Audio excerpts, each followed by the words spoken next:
Welcome back. तो दोस्तों कैसे हो आप सब। तो सुपर साइंस का एपिसोड 10th मेरे लिए बहुत खास है, इसलिए मैंने इतना इम्पॉसिबल टास्क उठा लिया है। एंटमैन, जिसके साइंस को कुछ लोग एमसीयू की मिस्टेक बोल देते हैं, आज मैं उसे ही एक्सप्लेन करूंगा। तो हाल ही में मैंने एक वीडियो देखी जहां बताया जा रहा था कि एंटमैन इस सीन में एक ब्लैक होल क्रिएट कर सकता था, और ये सुनने के बाद मेरे खुराफाती दिमाग में कई सवाल आने लग गए, क्योंकि क्यूरियस होने का पहला रूल यही होता है कि ऑलवेज क्वेश्चन योर सराउंडिंग्स। इसके पहले कि मैं एक्सप्लेनेशन चालू करूं, बता दूं कि मैं धीरे धीरे चीज़ों को अनफोल्ड करूंगा, इसलिए पूरी वीडियो देखना, नहीं तो समझ नहीं पाओगे। बस एक गारंटी दे सकता हूं कि इस वीडियो को देखने के बाद तुम्हें एंटमैन से रिलेटेड हर पावर की साइंस समझ आ जाएगी और सारे कंफ्यूजन्स क्लियर हो जाएंगे। तो देखो, सीधे बता दूं कि एंटमैन इस सीन में ब्लैक होल क्रिएट नहीं कर सकता था, और ऐसा इसलिए है क्योंकि ब्लैक होल क्रिएट करने के लिए किसी ऑब्जेक्ट की डेंसिटी बहुत ज़्यादा होनी चाहिए। सीधे शब्दों में कि जब एंटमैन बड़ा या छोटा हो तो उसका मास सेम रहे, पर इस चीज़ को डिस्प्रूव करना बहुत आसान है। हमने देखा था कि एंटमैन लोगों के कंधों पे चढ़ जाता है और उन्हें पता भी नहीं चलता।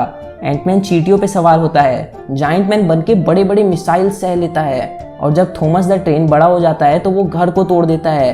बट अगर उसका मास सेम रहता तो उसकी डेंसिटी एयर से भी कम हो जाती और वो हवा में उड़ जाता।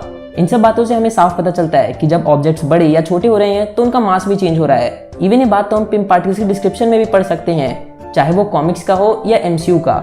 वहाँ साफ साफ लिखा है कि वो मास भी चेंज कर सकते हैं। तो अगर मास चेंज हो रहा है तो ब्लैक होल वाली थ्योरी बिल्कुल बकवास हो जाती है। तो सबसे बड़ा सवाल ये है कि आखिर एंटमैन छोटा होता कैसे है।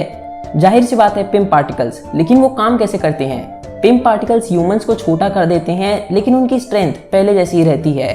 कॉमिक्स की मानो तो पिम पार्टिकल्स एक्स्ट्रा मास को कॉस्मोस डायमेंशन में भेज देते हैं, या फिर वहां से एक्स्ट्रा मास को ले लेते हैं। पर हम यहाँ साइंटिफिक बात कर रहे हैं और ये कोई सेंस नहीं बनाता, क्योंकि आखिर तुम्हें कैसे पता चलेगा कि कौन सा एटम कहाँ जाएगा। और अगर तुम्हारे सारे एटम सही जगह नहीं लौटे तो तुम अपने ओरिजिनल फॉर्म में नहीं आ पाओगे। ना ही ये बात सेंस बनाती है कि हम एटम्स के बीच की जगह कम करके छोटे हो सकते हैं, क्योंकि इलेक्ट्रॉन इलेक्ट्रॉन में रिपल्शन होगा और वो पास आएंगे ही नहीं, या फिर वो ब्लास्ट भी हो सकते हैं, जैसे येलो जैकेट बनाने के दौरान हो रहा था। तो आखिर कैसे पिम पार्टिकल्स काम कर सकते हैं। तो बिना किसी प्रॉब्लम के छोटा होना इम्पॉसिबल लगता है, और इसे अचीव करने के लिए हमें कुछ इम्पॉसिबल ही करना पड़ेगा।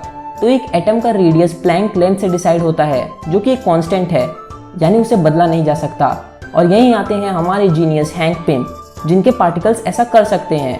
तो अगर हम प्लैंक लेंथ को 10 टाइम्स छोटा कर दें तो सारे एटम्स का रेडियस 100 टाइम्स कम हो जाएगा और वॉल्यूम 1 मिलियन टाइम्स स्मॉलर। तो मूवी वालों ने बात तो सही कही कि पिम पार्टिकल्स एटम का रेडियस कम करते हैं, लेकिन शब्द उनके सही नहीं थे। और प्लैंक लेंथ की मास को कम करने के लिए जरूर कॉस्मोस डायमेंशन से एनर्जी आती होगी। पर अगर हम इस थ्योरी को मान लें तो एक 6 फीट का आदमी बड़े आराम से आधे इंच का हो सकता है, लेकिन उसका मास सेम रहेगा, तो हो सकता है वो जहां गिरे उस फ्लोर को ही तोड़ दे, और वो कभी एंड्स पे भी सवार नहीं हो पाएगा। यहाँ आता है उसके सूट का फंक्शन। तो इसका आंसर ढूंढने के लिए मैं आपको एक कहानी सुनाता हूँ। 4 जुलाई 2012 बात है जेनेवा स्विट्जरलैंड की, जहाँ कुछ फिजिसिस्ट ने लार्ज हेड्रॉन कोलाइडर में एक पार्टिकल खोजा, हिग्स बोसॉन। ये पार्टिकल एक फील्ड बनाता है और हर मैटर को इससे पास होना ही पड़ता है। ये फील्ड उस मैटर को मास देता है। यही रीजन है कि कोई मासलेस मैटर हो ही नहीं सकता। जितना ज़्यादा कोई मैटर इस फील्ड के साथ कांटेक्ट में आएगा, उतना ही ज़्यादा उसका मास बढ़ेगा। कॉमिक्स में हैंक पिम ऐसा ही पार्टिकल खोजते हैं और वो पार्टिकल पिम फील्ड बनाता है। फर्क इतना है कि ये फील्ड मैटर को बड़ा या छोटा करता है, यानी उसे साइज देता है। जितना ज़्यादा कांटेक्ट उतना ज़्यादा साइज। ना सिर्फ हैंक पिम ने ये पार्टिकल खोजा, बल्कि मैटर इस फील्ड से कितना कांटेक्ट करेगा ये भी कंट्रोल करने का तरीका ढूंढ लिया। तो बात अब सिंपल है, एंटमैन का सूट काम करता है इन्हीं दोनों फील्ड से। जब एंटमैन को किसी चींटी के ऊपर बैठना होता है तो वो हिग्स बोसॉन फील्ड से कांटेक्ट कम कर देता है, जिसके कारण उसका मास कम हो जाता है। जब वो किसी गार्ड को मारने जाता है तो वो हिग्स बोसॉन फील्ड से कांटेक्ट बढ़ा देता है, जिससे उसका मास बढ़ जाता है और उसका मुक्का उतना ही पावरफुल होता है जितना उसकी नॉर्मल फॉर्म में। अब ये सारे फील्ड के साथ कांटेक्ट करने को रेगुलेट करता है उसका रेगुलेटर। इसलिए जब किसी का रेगुलेटर टूट जाता है तो वो दोनों फील्ड से कांटेक्ट खो देता है। पिम फील्ड से कांटेक्ट होने के कारण वो छोटा होने लगता है, और हिग्स बोसॉन फील्ड से कांटेक्ट होने के कारण उसका मास भी कम होने लगता है, और वो ब्लैक होल भी फॉर्म नहीं करेगा क्योंकि उसका मास भी कम हो रहा है। अब जरा उन डिस्क के बारे में भी जान लेते हैं। तो उन डिस्क में कोई रेगुलेटर नहीं है, इसलिए बड़ी करने वाली डिस्क हिग्स बोसॉन फील्ड और पिम फील्ड दोनों से ही ज्यादा कांटेक्ट करती है। As a result Thomas the train के साइज के साथ साथ मास भी बढ़ता है और वो घर तोड़ देता है। छोटी करने वाली डिस्क भी दोनों फील्ड से कम कांटेक्ट करती है, इसलिए हैंक पिम उस टैंक को आराम से अपनी जेब में रखते हैं और बिल्डिंग को सूटकेस बना लेते हैं, क्योंकि साइज के साथ साथ उनका मास भी कम होता है। अब वापस आ जाओ उसी सीन पे जहाँ एंटमैन का रेगुलेटर टूट जाता है, यानी फील्ड से कांटेक्ट खो देता है। तो वहाँ एंटमैन बड़े होने वाली डिस्क लगा लेता है, क्योंकि इससे एंटमैन वापस दोनों फील्ड से कांटेक्ट कर पाएगा और उसका मास और साइज दोनों बढ़ जाएगा।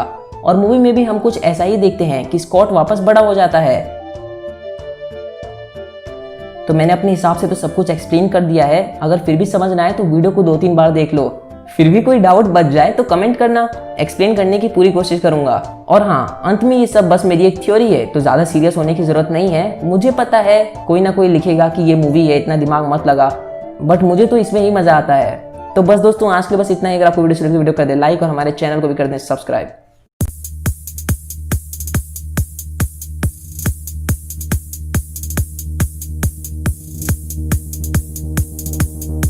ये कैसे किया भाई?